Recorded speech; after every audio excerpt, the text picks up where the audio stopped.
รายการแม่สีกูนตันตุละบ้านหนองล่องนะน้องหลองนี่ปุ่นนะ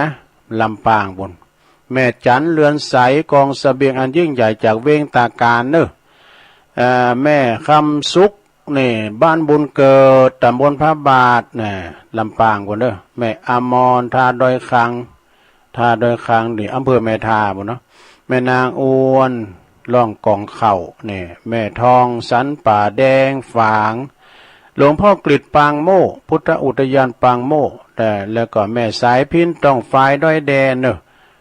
แล้วก็แม่น้อยตาโถกนุได้13สายเจ้านะทางสายใต้นี่ก็ฟังกันหลายสาธุเจ้าเพิ่นก็ฟังเนาะไหวสาบารมีธรรมตุลุงธรรมเนอะห้วยปันจ้อยวัดอรุณวิทยาวาสเพราะว่าฟังตลอดให้ดู ฟังตลอดแล้วก็แม่บริบูรณ์เขานะเอิ่นวัดตังอาจารย์เกษมปัญโยเดเนอร์ปครูเกษมนะเคยลมงานกันนะหลวงปหลวงเปียกเขานี่พี่น้องตาหวยปันจ้อยเราดูแต่นี่ก็ฟังกันหลายแล้วเราดูนี่เคยไปเตียนจะร้องปุ่นนะพี่น้อยเย็นเนาะพี่น้อยเย็นอยู่หวยเนี่ยน้องไส้น้องให้ก็น้องไส้น้องให้นอนอยู่กลางตุงว่าตัวดูตังฟังเพลงเก่าตัวก็โมนไอ้ เดี๋ยวได้ฟังกันจ้ะก็ฟังไปเดี๋ยวกันเนอร์ซะนะเพิ่นเอากล่องลังมาส่งนะเดี๋ยวกันเนอร์อันต่อแป๊บเดียว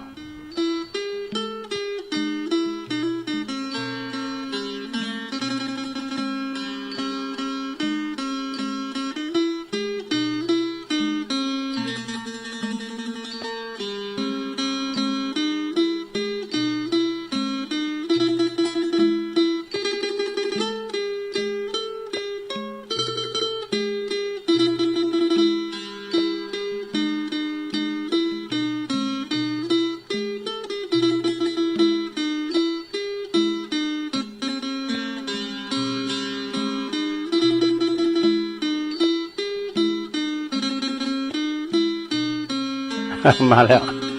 ละอ่อนเขายืมแก้วเอาลังแก้วมาส่งยินดีเด้อ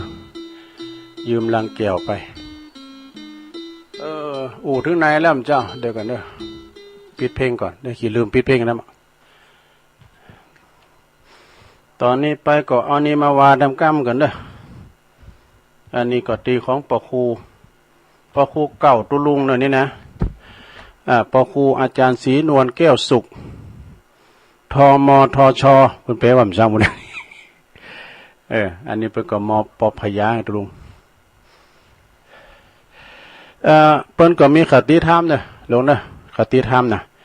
หลวงปู่อ้วนติดโสเปิ้นสอนเนาะหลวงปู่ทวดหลวงปู่ทั่วอ้วนเนี่ยหลวงปู่อ้วนอันนี้เปิ้นจะมีคติธรรมหลวงปู่เทศรังสีกาหลวงปู่แหวนสุจินโนกายกะหลวงปู่ดุลอัตุโลกายะเปิ้นจะมีคำสอนคติธรรมเปิ้นนะคติธรรมเปิ้นก็แม่นยำแต่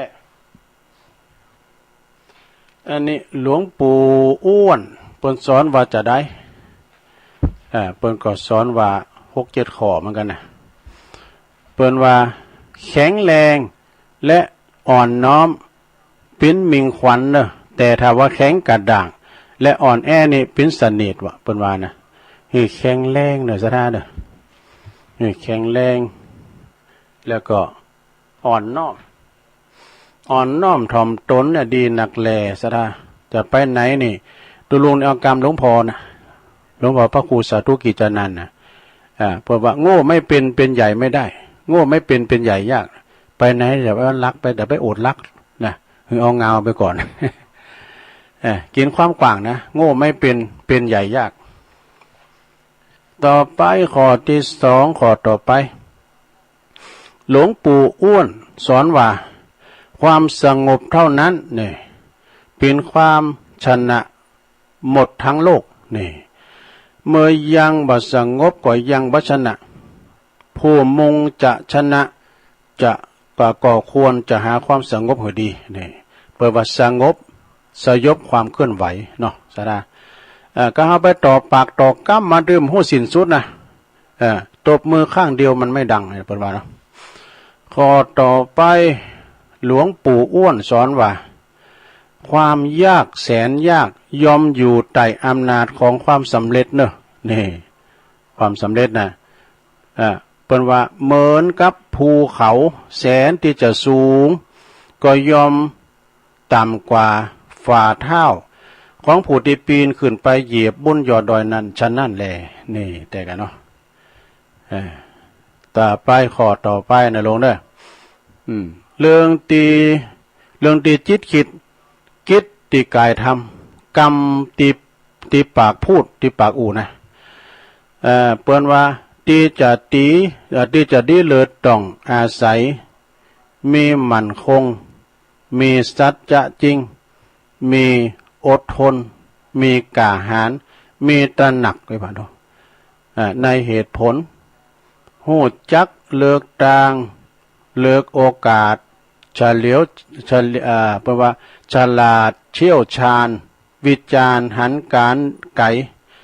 จึงจะเป็นวิสัยของบัณฑิตพิชิตมารแต่กันเนาะหลวงเข้าใจอ่ะหลวงต่อไปกองตีบาดดังแต่มันดังคนเดียวนะเป็นจะไหนกองบัดตีมันดังคนเดียวเองนะกองดังเสียงไก่กองตีคูณตีกองตีคูณบัดตีแต่มันดังเองเนี่ยเขาเรียกว่ากลองจันไรกองจันไรนะคุณตีคุณตีชอบนะเป็นว่าชอบยกย่องตนเองแต่บ่มีผลงานความดีเหมือนกับกองตีมีคุณตีแต่ดังคนเดียวแต่กันเนาะกองตีบัดตีมันดังคนเดียวกองจันไรวะข้อต่อไปหลวงปู่อ้วนหลวงปู่ก็บอกว่าคนอู่นักคนพูดมากบัดสำเร็จปากของตนยอมปิ้นผลร้ายก่อกรรมทำเข็นก่อเว้นใส่คุณตนเองเนี่ยคนอู่น้อยยอมสำรวมแปลว่าคนอู่น้อยพูดน้อยนะถอยสำรวมระวังตนยอมปลอดภัยทำมันยังก็บ่ผิดพลาดนะทำน้อยแต่ได้ผลมากกว่าดูนะควรที่จะนับถือเพราะว่าควรที่จะได้เป็นคนที่ยอมรับนับถือว่าเป็นคนดีเนี่ยต่อไปข้อสุดท้ายนะลงเด้อข้อสุดท้ายเบิ่งกับว่าคนโง่หาดีจนตายคนโง่หาดีจนตายไม่พบเนี่ยมัวโยนความดีไปข้างหน้าเนี่ยตามไม่ทันสักที ส่วนว่าคนฉลาดนี่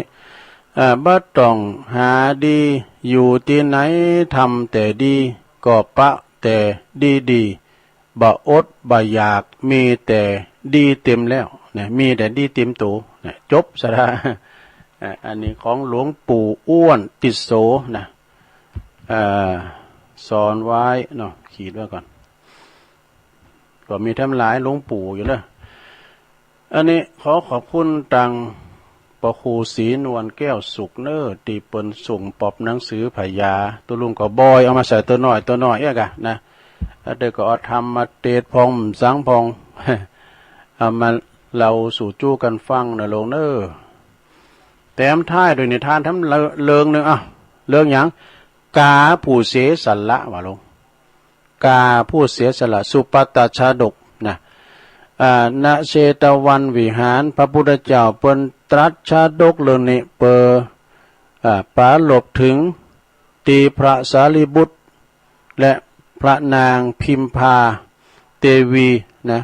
เทลีคอยจวยเหลือเกื้อกูลกันนะความว่าในอดีตชาตินั้นพระตถาคตของเฮาเนี่ยเสวยพระชาติเป็นพยากานะพยากามีนามว่าสุปปัตตราชนะกาตัวนี้นะเป็นพยากามีภรรยานามชื่อว่าสุปัสสานี่อันนี้กาเป็นมีภรรยาเนาะโลกของกาแล้วก็มีบริวารแถมกูใจเด้อมีหมายความมีเปิ้นสนิทกูใจชื่อว่าสุมุกนี่นะเป็นกามันก็ได้กากูใจ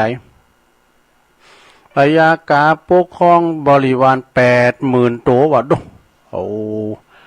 อยู่ที่ป่าชายเมืองปาราณสีนะข้างหนึ่งเนี่ยภรรยาก็เกิดแป้ต้องอยากจะกินอยากต้องการกินเครื่องเสวยของพระราชาวะดุแป้ต้องนะพญากาก็เกิดความโศกเศร้าโศกเพราะว่าบ่สามารถที่จะนำเครื่องเสวยของพระราชามาหือใดนะก็มีเจ้าสมุกเนี่ยนะปิ้นนั่นเปินกับพญากาหันว่าพญากาเนี่ยโศกเศร้ามีบ่มีความสามารถที่จะช่วยเหลือภรรยาได้จึงขออาสาเองนี่กาสมุกนี่ก็ขออาสาเด้อเองนะจะนำเครื่องเสวยของพระราชาโดยบริวารโดยบริวาร4 โตนะกา4 โตด้วยไปขโมยนะแล้วก็ส่วนตนเองนี่จะเป็นผู้ที่ดึงความสนใจไว้ว่าแต่แล้วโจกลายกาสมุกคู่ใจของพญากาเนี่ยก็โดนทหารจับได้นะถูกจับได้ไปหือพระราชาจึงถามเพราะเหตุใดเจ้าถึงกล้าสู้กับมนุษย์นะทางที่ว่าตัวเล็กนิดเดียวกว่ามนุษย์หลายเต่าเจ้ากาสมุกก็ตอบว่าภรรยาของผู้เป็นนายของข้าเนี่ยเกิดแป้ต้องการกินข้าวไข่เสวยไข่อันนำเอาเครื่องเสวยของพระราชาเนี่ยตัวนั้นข้าพเจ้าก็รับอาสาว่าจะเอาไปหืออีกเอานำเครื่องเสวยไปมอบหือแต่โดนจับไปก่อนพระราชาก็เลยฟังแล้วก็เกิดความเลื่อมใสว่ะเกิดความเลื่อมใสในความจงรักภักดีของกาซึ่งเสียสละแม้แต่ชีวิตนะจึงปล่อยเหือเป็นอิสระไปเหมือนเดิมตามเดิมปล่อยกาสุมุกไปนะแม่กาแล้วก็กล่าวว่าหากต้องการเครื่องเสวยเมื่อใดมาขอได้ทุกเมื่ออีกว่าเรื่องนี้เป็นก็ว่ากาละต่อมาพระราชาเมืองปาราณสีก็คือพระอานนท์นี่ในกาลบัดนี่แหละแล้วก็กาสมุกนั้นก็ชื่อว่าก็คือพระสารีบุตรในกาลบัดนี่แหละส่วนวันนางกานั่นก็คือนางพิมพาเทลีในกาลบัดนี่แหละพญากานั่นก็คือองค์ปฐาคตนั่นเองนะขอคิดแล้วเนี่ยเปิ้นบอกว่าจงหู้จักจงหู้จักจงหลักภักดีต่อผู้บังคับบัญชาจบลงไปซะนะในการที่ว่ามีเปิ้นแต่เนาะมันใจเปิ้นปลอมนี่เปิ้นแต่เป็นเปิ้นแต่เอามาเล่าสู่จูกันฟังจบไปแถมเรื่องหนึ่งแล้วศรัทธาญาติโยมทั้งหลายและมีแถมเรื่องหนึ่งอันนี้เปิ้นสูงมาว่าจะได้นะอันนี้ของอันแม่อันนี้ก็แม่ทองคำพรหมมินเนี่ยเปิ้นบอกว่าเรื่องกรรมอันนี้เรื่องกรรมเนาะซะได้เนาะเรื่องกรรมสักหน่อยเปิ้นว่าจะ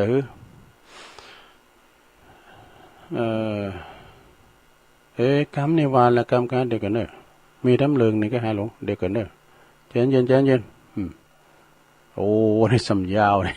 เอาเรื่องกรรมเนาะลุงเนาะเอาเวลาตุลุงหลายอยู่นี่กรรมเนี่ยแปลว่าบ่มีกำลังใดเสมอกับกำลังกรรมใดเนอะดังบาลีเปิ้นเขียนไว้ว่านัตถิกัมมัสสมิงกัมมัสสมังพลังกรรมแปลว่าการกระทำทางกายวาจาและก็ทางใจเนอะทั้งชั่วทั้งดีกรรมที่ดีก่อให้เกิดผลดีนะกรรมที่ชั่วก็เกิดผลร้ายทั้งแต่แก่ตนและผู้อื่นได้นะยังดียังชั่วยังถูกยังผิดก็ปอโหกันอยู่บ่ต้องจี้แจงรายละเอียดดังนี้เด้อบ่ว่านะฮู้ว่ายังชั่วก็อย่าทำแม้แต่ทำก็ต้องฝืนใจก็อย่าทำนะ หรือแม้จะทำฝืนใจทำก็อย่าทำว่ะฮู้ว่าอย่างดีจงทำแม้แต่ฝืนใจก็ต้องทำและทำความดีนะเนี่ยทำคุณงามความดีไปอย่างที่พระพุทธเจ้าเปิ้นได้ตรัสสอนภิกษุว่าแม่จะไม่น่านองด้วยน้ำตาว่ะก็ควรอดทนฝืนอกฝืนใจประพฤติคุณงามความดีเพราะความดีมีผลเป็นความสุขนี่ซะได้คุณงามความดีในเป็นผลแห่งความสุขมีคนตุกคนหนึ่งนะเก็บได้สตังค์เปิ้นได้เอาไปส่งให้เปิ้นว่าโอ้เปิ้นก็มันนี่มันซื่อสัตย์แล้วเนี่ยนะความดีนั้นสนองแล้วกันเอาไปก็แล้วนะอันนี้กินแล้วก็แล้วเมียเอาไปให้เปิ้นโอ้มันนี่เป็นคนตุกแต่ได้ไล่เข็นใจก็ดีเปิ้นก็มอบสตังค์ให้พองแล้วเอาไปทำงานได้ทำงานตลอดได้งานก็เพราะว่าความซื่อน่ะเนาะแล้วก็เปิ้นตรัสไว้หำกรรมเนี่ยว่าตันทั้งหลาย อย่าโกคุณงามความดีเลยเพราะสิ่งนี้แหละเป็นจือของความสุขเนี่ยคุณงามความดีก็คือความสุขเท่านั้นแหละซะนะถ้าว่าเย็นเนี้ยป้ายมันตุกนะก็คือมันใจสุขนะเมื่อกรรมชั่วจะหือผลแห้งใดจะหือผลนะแห้งใดก็ต่านไม่อยู่เนอะเนี่ยมันมาถึงแล้วนะจึงบ่ควรประมาทบ่ควรดูหมิ่นบาปกรรมเพียงเล็กๆน้อยๆนะเมื่อสะสมสั่งสมบ่อยๆบาปกรรมนั้นก็จะหนักขึ้นเหมือนกับน้ำจากหลายสายไหลมารวมกันว่ะพร้อมเป็นพลังมหึมานี่เป็นชื่อนามิเนาะเจ้าว่านะความจริงว่านะอยากปนอยากที่จะต้านทานได้ในเรื่องกรรมนะแรงกรรมแต่กรรมชั่วต่อไปแรงกรรมดี ต่างบุญก็เพราะว่าต่างฝ่ายบุญกรรมนั่นก็เช่นกันฝ่ายบุญ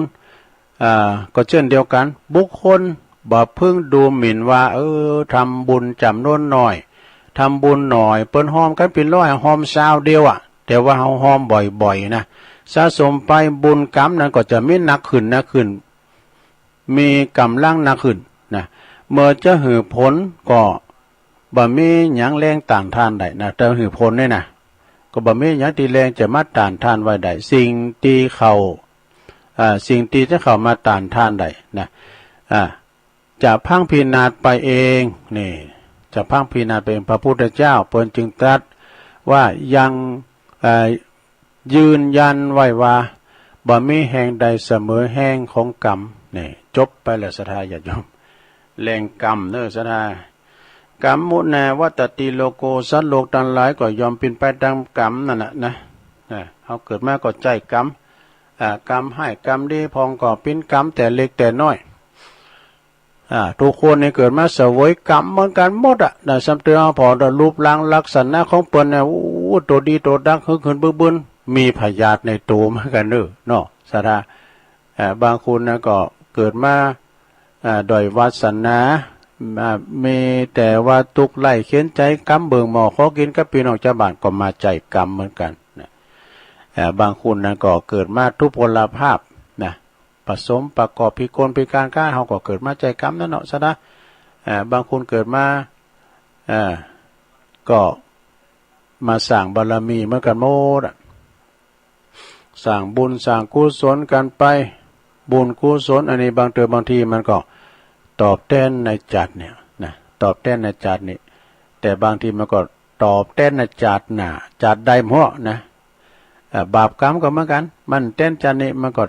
แทนจัดหน้านะเหมือนกับพระโมคคัลลาน่ะเปิ้นหลายภพหลายชาตินะที่จะมาเกิดมาเป็นอัครสาวกของพระพุทธเจ้าก็ยังถูกกรรมมาอยู่เนาะซะได้เนาะอันนี้ก็คือกรรมกรรมที่กันคือการกระทำของเฮาเวลาว่าเฮาทำกรรมหยังก็ดีก็กรรมนั้นก็จะมาบังเกิดให้กับเฮาเรื่องของกรรมซะนะตอนนี้ก็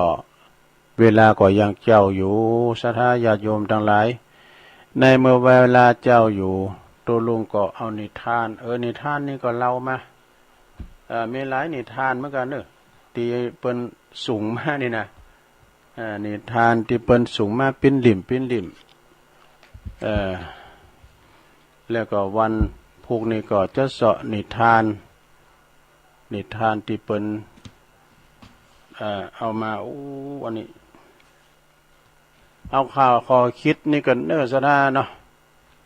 ขอคิดนี่ทำกรรมหนึ่งก่อน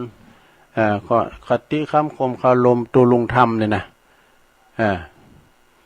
อันนี้ก็ขอถามเหมือนกันเพื่อวันนาสาละเด้อสัทธาญาติโยมทั้งหลายนาสาละนี่มีอย่างพองคือนาต่างๆอันเดียวอันนี้นาสาละธรรมเนาะอย่างว่ากรรมบะเก่าแปลว่า10นาเจ้าสาวนานะก็บ่เจ้านาจิตตังนาจิตตังเนี่ยมันต่างคนต่างคิดดูคิดไผคิดมันนาจิตตังอย่างกรรมบะเก่าเพิ่นว่าเนาะตามแต่ไผว่าเด้อเนาะนาจิตตังต่างคนต่างคิดกันไป10ฝัง20ฝังในบ่เจ้าฝังปลูกคุณธรรมนี่บัดเต่าฝังปลูกคุณธรรมสดาญาโยมทั้งหลายเฮามาพอนะอันคุณบาเดียวเนี่ยเนาะว่าเปิ้นว่าโตมว่าละเด็กละอ่อนนะซ้ำเตือนนี่มันก็อันลุ่มหลงกับอันมือถือก็แต่อย่างที่ลุงว่านะละอ่อนเนี่ยเนนเขาเนี่ยอยู่กุนจอกกุนแจงเนี่ยเนาะโอ้กันว่าเปิ้นก็มาได้ตัวสุ่มปอเกลือ10ฝัง20ฝังบ่เต่าฝังปลูกคุณธรรมเด้ออย่างบ่เดี๋ยวนี้เปิ้นจะโบสถ์เนนหมู่ก็เนี่ยซะนะเปิ้นก็จะยึดไว้หมดอ่ะนะถ้าไปมีมือถือนะแล้วก็โครงการมันก็จะหาว่ามึนนี่เนาะ3วัน7วันก็สิ้นสุดโครงการน่ะก็คือไปฮู้จักกะเป็นเกณฑ์แกว่นไปถึงที่วัดแล้วนะฮู้จักว่าฮู้จักกุลปอกุลแม่เนี่ยมีคุณธรรม10ธรรมสาวธรรมบ่เต่าธรรมนุบำรุงรักษาเนี่ยทำนุบำรุงรักษาอย่างวัดวาอารามที่มันทะลุปูปังไปเพื่อก่อบูรณะปฏิสังขรณ์นี่กะนะทนุบำรุงรักษาดูแลบ้านจองหอเฮิรนก็เหมือนกันเนาะ10หา20หานี่เนาะบ่เต่าหาผลประโยชน์หาเงินหาทองหาบีหาเงินเนี่ยสดาเข้าของเงินคำก็หาเข็มแล้วของอะไรก็ปูดก็แป้งเนี่ยสดาเนาะก็ตามอัตภาพเนอจะไปจ่ายกินง่ายจ่ายอวยลำไปเปิ้นอยู่ใดเฮาอยู่ใดจะไปอันตามสังคมเนาะอันเปิ้นเป็นมือถือรุ่นใหม่ก็จะเป็นถ้าเปิ้นอันนี้เปิ้นเรียกว่าทำตัวตามสังคมความร่มจมจะมาถึง10โปรด20โปรดนะบัดเต่าโปรดพิจารณาไตร่ตรองบ่ล่ะสดาญาโยมนะอย่างพระเจ้าเหลือบุตรแทนเนี่ยไตร่ตรองบ่ล่ะเนาะเอาง่ายๆ10ครอง20ครองนี่บัดเต่าครองจิตครองใจคุณจิตใจของคุณเนี่ยกว่าที่จะมานั่งในหัวใจเขาเนี่ยนะโอ้สั่งบารมีมีท่านมหาตุนหนึ่งเปิดบอกแล้วกว่าที่จะมานั่งในหัวใจเขาเนี่ยต้องสั่งบารมีนะคุณไทยเนี่ยมันเจอยังก็เจอแต่เนอะเวลาว่าการเขาเจอใจแล้วในการไปกลุ่มเขานะโอ้ยเอามาแป้ก็เวลาว่าวันใดไม่ได้ไปต้องโทรบอกกันเนอะวันนี้ไม่ได้ไปเด้อนะวันนี้ไม่ได้ไปด้วยนะเพราะไปรับทายทานเนี่ยนะอันเปิดจะถามนะว่าพรุ่งนี้ไม่ได้มาเถอะนะเนี่ยของจิตของใจ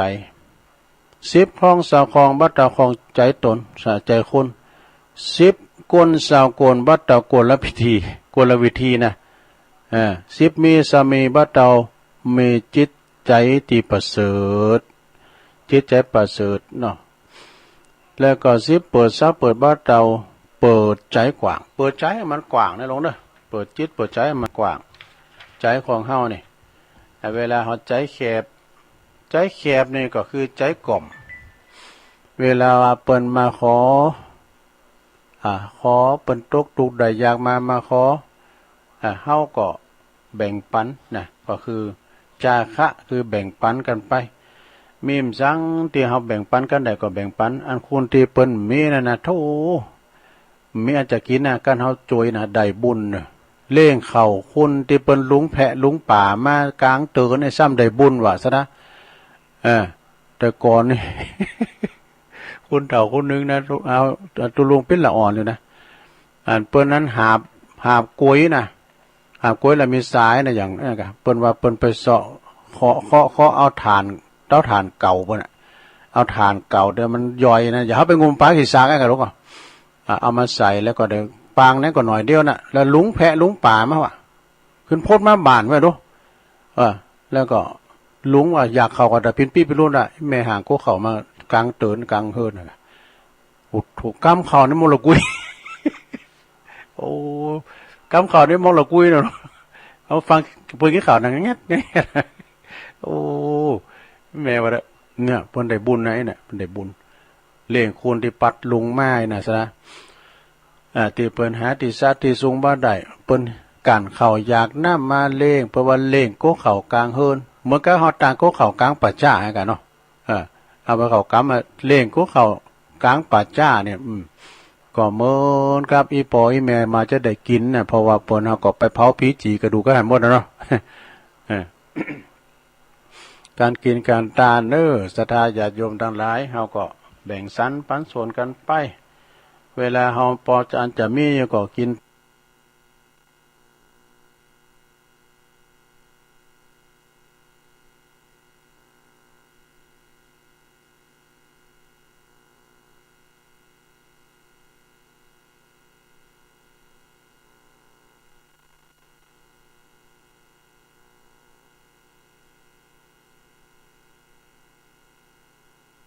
ที่เปิ้นจะมากันในวันที่9 เมษายนเป็นวันติดโตยที่จะเอาโครงการมาเปิดก่อมปิ้นสังเนอะ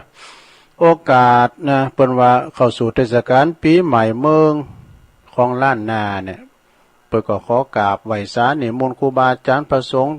ที่เปิ้นจัดรายการสถานีวิทยุนี่นะในคืนเครือข่ายสีขาวทุกรูปเนี่ยเปิ้นขอเชิญชวนญาติโยมด้วยเนอะทุกรายการน่ะ ทุกสถานีรวมพิธีสุมาคาลาวะสะเก่าดำโหครูบาอาจารย์พระสงฆ์เถระมหาเถระที่เปิ้นจัดรายการก็ดีทำมาสู่ท่านผู้ฟังทุกคืนทุกสถานีโดยในวันที่เก่าเนอะสถาเนอะในวันที่เก่าเมษาก็ตั้งแต่เวลา9:39นี่เราจะมีการสืบชะตาเนอะเจริญพุทธมนต์สืบชะตาหลงกับญาติโยมทุกสารทิศด้วย13 นาฬิกาหรือว่าบ่ายโมง39พวกกันเนอะเพิ่นจะประกอบพิธีคารวะสะเก่าดำโหครูบาอาจารย์นะบ่ายโมง39พวกก่อนเราจะมีการสุมาคารวะพระสงฆ์จำนวน39รูปนะหลวงเนอะเปิดถวายเป็นกำลังใจครูบาอาจารย์ที่เปิ้นเสียสละนะมอบธรรมะสู่สันผู้ฟังประชาชนโทรไปเป็นการเผยแผ่ธรรมของพระพุทธศาสนาของเฮาสู่ท่านผู้ฟังคือว่าเฮาต้องเผยแผ่ไปตามคืนในได้ผลเนาะฉะนั้นก็ขอกราบนิมนต์ครูบาอาจารย์พระนักจัดรายการทุกรูปเนอะปินสงผิดทีแล้วก็กำลังใจญาติโยมตลอดจนถึงเชิญชวนศรัทธาญาติโยมเนอะพอออกศรัทธาออกมาโทสารทิศในวันที่9 เมษายนนะ9 โมงก็เริ่มพิธีละนะ9:39เริ่มทำพิธีนาที่พักสงฆ์ที่ไหนที่พักสงฆ์เหล่ามนทาทิพย์ตำบลดอยหล่ออำเภอดอยหล่อเนอะจังหวัดเชียงใหม่ในการนี้ก็ศรัทธาญาติโยมที่มีจิตเจตนาจะเป็นเจ้าภาพสังฆทานประสงค์พิธีชุดละ 1,500 บาทแต่ว่าเอาก็ขยายเนาะนะมีหน่อยก็หอมหน่อยแต่มีถึงหมดนะก็ได้นะแล้วเขาจะตั้งทุนว่า1 สัง 500 บาทนะหลวงเนอะ1 สัง 500 บาทก็แจ้งความประสงค์จำนงหมายมี500เขาก็3 คูณเข้าตุน3 คูณเข้าตุนตีไก่ก็หลายตุนของนะตีไก่ก็หลายตุนพองในวันที่แจ้งความจำนงแต่บัดเดี๋ยวนี้พิจารณาไปเนี่ยทำให้จะปิ้นเจ้าภาพสังนี่นะตีตุลุงเนี่ยมี2 สัง แม่จันติบจังซอเนี่ยเปิ้นก็โทรมาตุลุงก็จดจือว่าเนี่ยก็เอาจือไปรวมกันเนาะเอาจือไปรวมกันถึงท่านพระครูแจ้งความจำนงหรือว่าต่างโรงทานก็ดีนะถ้าต่างมาต่างโรงทานก็แจ้งได้ที่พระครูอภิวัฒนวิกรมวัดปากตั้งเจริญเนอะโทรศัพท์ของเปิ้นก็099 8366 2322 089 366 322เนาะอันนี้ก็ ถ้าว่าจะแจ้งตีไหนก็ได้แจ้งตีตัวลุงเอาตัวเล็กไว้ก็ได้ตัวลุงก็จะอ่านจือไว้แล้วก็เอาไปมอบหมายท่านพระครูกำไว้นะรายจือนะสระถ้าจะแจ้งมาก็แจ้งมาได้นะในวันในวันที่เก่าเก่าเมษาแล้วก็จะมีซอหือฟังด้วยปิ้นตีลำเมาเอาใจเพราะมันตีมันกว้างใช่ไหมแล้วก็จะมีดนตรีปืนเมืองประยุกต์โดยหล่อซินด้วยเอกนะแล้วก็รายการนี้ก็ถ่ายทอดเสียงวันคำซะนะวันคำแต่รายการนี้ก็จะจบประมาณเกินบ่าย2 โมงเนาะแต่ว่าซอเนี่ยปุ่น6 โมงวันไปซออยู่หันแล้วก็พายมันได้มากับพิญญาเนาะก็ฟังการถ่ายทอดเสียงก็ต่อไปเนาะแม่ต่อมค่ำเลยโทรตักมาตังลายแม่ต่อมค่ำนี่เปิ้นอยู่บ้านป่าสร้างหน่อยปุ่นนะบ้านแม่วันดีเขาปุ่นเพราะนั้นสอนเขาตะปูก็ฟังกันหลายดนะสบายดีต้นแก้วโอ้เมตตาบารมีธรรมอาจารย์ท่านพระครูรัตนศิริวัฒน์ลุปตุปีเจ้าคณะตำบลบ้านเลินเจ้าอาวาสวัดต้นแก้วอธิวรารามเนาะตักมาตังลายก็ต้องขอบคุณนะครับเอาละเนาะศรัทธาญาติโยมทั้งหลายประคับประคองมาตัวลุงก็ประคับประคองรายการมาแต่ตอนนี้ก็จะเปิดสายรอบ2สุดท้ายเหลือแถม10 กว่านาทีพระจะโทรมาก็โทรมาแต่ที่เปิ้นโทรมากำตัวลุงอ่านไลน์เนาะขอสุมาเด้อเนี่ยกดวางไปเพราะว่าตัวลุงอ่านไลน์มันจบเนาะตอนนี้ก็วางแล้วนะจะวางสายแล้วแต่เจ้านี่กึนขนาดนี้รอบแรกนะได้13 สายนะสายซ้อนกันเนี่ยก็มีนะเนาะเอาแล้วมาแล้วตอนใดจ้านี่เจริญปอนมาจากหลังเจ้าลุงโอ้ยายพรหันยายพรหล่องโบแดงเจ้าบัดกันผมปิ้งยังเต้นร้อนเดี๋ยวนี้ใครมาเขาดำมาดีแกน้องที่พ่อครูน่ะเหรอฮะพ่อครูน้องพ่อครูอำเภอสังแปงโอ้เป็นโยมน้องเพิ่นกะโอ้แสดงความเสียใจด้วยน้องกับเพิ่นน่ะเป็นไปสวรรค์แล้วเป็นไปสวรรค์แล้วเพิ่นขับรถพ่อครูกูเจอแน่นะเป็นปัจจัยก็ขับรถถึงท่านพระครูด้วยเนาะอยากกันเนาะเป็นไปสวรรค์ละดีละปนทุกไปเนาะเป็นไปดีละขอบคุณยายพรเจริญปอนกราบพระสาเจ้าตะลุงแม่สมพัฒน์เนาะเจ้าฟังอยู่เจ้าถามตลอดเจ้าชัดเจนดีนะเจ้าแม่ย่อยเนาะแม่ย่อยสันทรายเจ้ากำลังใจนะเจ้าขอบคุณแม่สมพัฒน์เจ้าสายต่อไป089955560506เจริญปอนเจ้าตะลุงนานอุ้ยอินเนาะเจ้าไม่อุ้ยฟังอยู่นะเจ้าอุ้ยอินฟังสถานีใดบ้านทุ่งเรดิโอของประดมไปไกลได้เจ้าดีแล้วเจ้ามันสู้น่ะลุงเดินน่ะก็ก้อยฟังไปพัดสุกเศร้าเนี่ยมันไม่ได้ยินดีก็เมื่อวานนี้มันชัดเจนเลยเนาะก็ว่าเนี่ยเราฟังประดมในคืนมันไปไกลแล้วเนาะดินแดนเทียนล้านนาเนี่ยได้ดินเทียนล้านนาเนี่ยมันตึกโกนขนาดได้นี่ดังเนอะมาทับเปียได้นี่ดังอันนั้นว่าเจ้าเนาะอันนี้เมื่อวานนี้ชัดเจนเจ้าไม่ได้ขับไปถ้าไม่โอ้ยถ้าไม่กูไม่โกนไปนี่ขับไปวันที่เก่าเนี่ยฟัง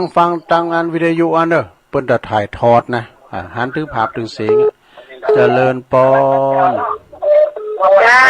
ไว้สาเจ้าตะลุงฟังอยู่เด้อแม่ยังรายงานตัวก่อนแม่คำปันบุญธรรมบ้านแม่ปู่หลวงอยู่ลำปางเจ้าแม่คำปันบุญธรรมไหมเนาะเจ้าอยู่เนี่ยแม่ตุ่มหลวงเนี่ยอยู่บ้านแม่ตุ่มหลวงแม่ตุ่มหลวงดูเนี่ยหลวงพ่อมหาสุนทรก็ไปแล้วสองเตี่ยแล้วรู้บ้านแม่ตุ่มหลวงลำปางนะแม่เนาะเจ้าเป็นเอาไปตีดินมากับเป็นเอาอย่างน่ะออมสินเนาะออมสินแม่เจ้า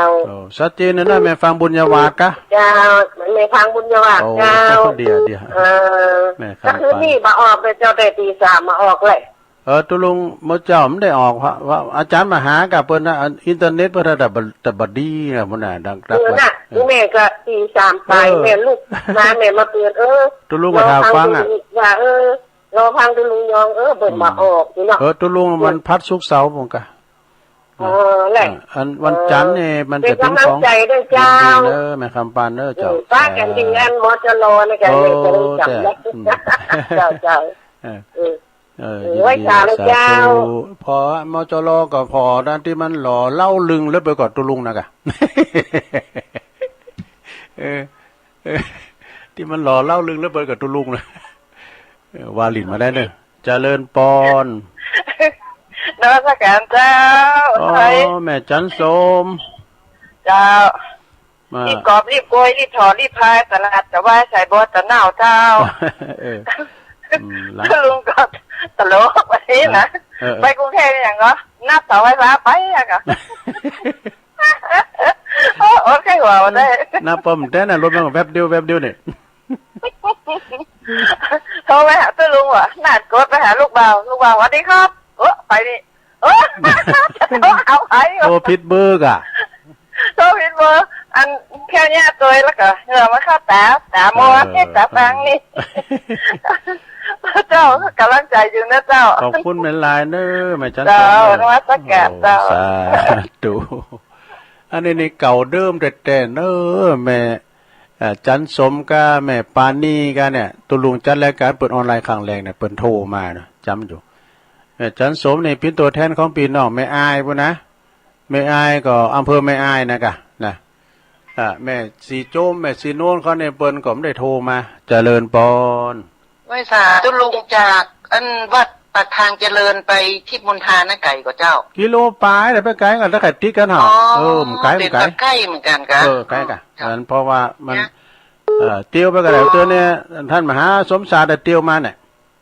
อีบักไก่นอนนึกว่าไก่จะตั้งรับประมีเดี๋ยวมันจะไปตั้งหุ่นตั้งโลงนะเพิ่นตั้งรับประมีป่านปัจจ้าในกันมันต้องโก้แหละมันผ่านมากแล้วตุลุงเมาลูกเจ้าเนี่ยวันนี้กับบ้านนี้อายุ58ตายกันเส้นเลือดแตกตายนะโอ้ไปศพมาไปวันนี้มาตะกี้เนี่ยพอเดี๋ยวก็มันจะประมาณมันฮ้อนเนี่ยตุลุงมันฮ้อนนะมันแดดโม่ได้ฮ้อนแม่ถ้าไผ่คนเท่านี้ให้มีดมยาอย่างนั้นดมโดยเนอร์ถ้าใจบดีนะน่าก็บอกเปิ้นน่าก็ดีแล้วเพิ่นจะได้กินน่ะอันตุลุงบอกเปิ้นโดยเนอร์หน้านี่มันฮ้อนนะมาคนเท่าคนแก่นี่นะโอ้อันตรายแท้ๆเนาะอันตรายแท้ๆเส้นเลือดใหญ่แตกตายว่ะแหลมคนก็ซ้ำมากึดนัก60ปลายแขวนโคตายแฮมโอ้ยเนาะดีมีสุขอ่ะจ้ะน่ะว่ากับลูกกับเต้านั่นแหละนะว่ามันถึงเท่าแล้วมันต้องมาฆ่าตัวตายเนาะน่ากะก็นะอันนี้ตุลุงเคยมาวัดปะลานของเจ้าเคยไปวัดอันวัดป่าเมิดป่าล้านเนี่ยผมเคยไปหรอปะลานเคยไปนี่มันตั้งโต๊ะวัดปะลานนั่นแหละก็ติดวัดนั่นเลยที่ตายนะเจ้าเคยวัดป่าเมิดไปมาแล้วเนาะนั่นก็กับพระครูสมเด็จพระครูอภิวัฒนวิกรมไปห่อซุ้มประตูปะนะกะซุ้มประตูจนเปิดมีท้าวเวสสุวรรณอย่างนั้นเนาะเพิ่นปล่อยลงแล้วก็แล้วไปแล้วเจ้าวันนั้นเมื่อนั้นไปบ้านนั้นปิติมเขาเนี่ยพี่สมพรก็เพิ่นนิมนต์ไปเจริญพุทธมนต์แล้วก็โลดมาเนี่ยกันโลดมาที่วัดป่าเมิดเนาะเจ้าเป็นได้หันแล้วเนาะเจ้าก็กำลังใจตุลุงเด้อฟังตุลุงเป็นห่วงตุลุงนะระวังเด้อเอาผู้สูงอายุนะขอบคุณหลายๆเด้อเจ้าสาธุเจ้าแม่บัวบุญเด้อนี่นะขอบคุณที่มีความเป็นห่วงกันเนาะตุลุงก็ระมัดระวังน้ำจะว่าประมาทเหมือนกันเด้อยาก็กินตามแพทย์สั่งนะกินซะ2เวลาว่าเนี่ยมาอดกินยากันเนี่ยกับไฟเนี่ยต้นแรงว่านะมันคำ6 โมงปลายเนาะออกรายการถึง2 ทุ่มมาอดกับไอ้แม่ได้กิน3 เวลากันอ่ะตัวกิน2 เวลาเจ้าก็มันคำไหมเนาะเจริญปอนภาษาเจ้าตุลุงแม่อยู่ตั้งใดแม่สมบูรณ์อยู่บ้านไร่ศิลาทองอำเภอเมืองจังหวัดลำปางลำปางมาทำแล้วแม่สมบูรณ์บ้านเจ้าศิลาทองเนาะเจ้าทั้งอยู่ไหนเจ้าตัวแม่ฟังคืนไหนวัดบุญญาวาสบุญญาวาสเจ้าบ้านไร่ศิลาทองเนี่ยอันลำปางนะแม่เนาะเจ้า โอ้ดีฟังกันไปมากับลูกจากบุญหวานมากับจะป้องไก่ข้าวขายตัวลุงนี่ไปเจอไปกูปีอ่ะก่อนนะไปตัวหลวงพ่ออ่ะเปิ้นไปสุมาคาราวาหลวงปู่อ่ะเจ้าเดี๋ยวนี้ไม่ได้ไปสักเดือนเพราะว่าอยู่ตนไปตนนะตัวลุงอ่ะเพิ่นก็ไปคนเดียวไปกับคณะสงฆ์อ่ะก่อนนั้นมจรมีหันหรอเนาะตัวลุงก็ไปโอ้วัดเปิ้นหน้าวัดมันมีกาดด้วยนะวัดบุญยาวัดอ่ะขอบคุณแม่สมบูรณ์นางๆเด้อเจ้าขอสมบูรณ์พ้นเด้อเขาของสัมปติเด้อแม่สมบูรณ์เด้อ สมบูรณ์พ้นไปเด้อเขาของสัมปติเขาของเงินทองสัมปติดูตังกินดูตังใจดูตังโจกจ่ายปินตาเด้อเอาละเนาะศรัทธาตุลุงก็จะโทนสายกันเด้อพุกมาปะกันให้ใหม่เด้อเมยายพรล่องบัวแดงสันกำแพงเจียงใหม่แม่สมพัดแม่ย่อยสันทรายแม่อุ้ยอินแม่สาบเสมิงแม่คำปันบุญธรรมเน้อบ้านแม่ตุ้มหลวงแบบลำปางบุนะแม่จันสมมณีจักอันนี้อยู่หลังกาดแม่สาวเน้อแม่เสี่ยวบอป่าล้านสันทรายเน้อดูความเป็นห่วงตัวลุงเฮามันสวแล้วนะกดจัดระมัดระวังอะไรถึงวันนี้นะ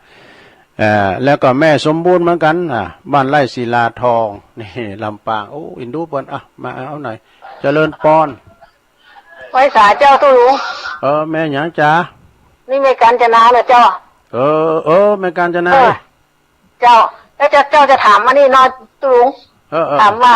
เวลาสั่งเนี่ยเวลาประเคนนี่เวลาเขาบ่ได้ไปปุ่นนี่นะเขาไผ่ประเคนให้เขาจ๋าว่าเขาแม่มอปัจจัยเบิ่นเลยเนาะเยอะเจ้าว่าแม่ไม่ได้ไปก็ฝากเพิ่นไปหากันเพิ่นเกียนแตนกะเพิ่นเกียนแตนน่ะได้กะแล้วก็แม่ก็เขียนชื่อแม่กะนะคะแนนมีชื่อในหันเด้ออันเพิ่นก็จะประกาศออกคืนหมดไผรับสั่งก้าอย่างนี้นะแม่กันจะ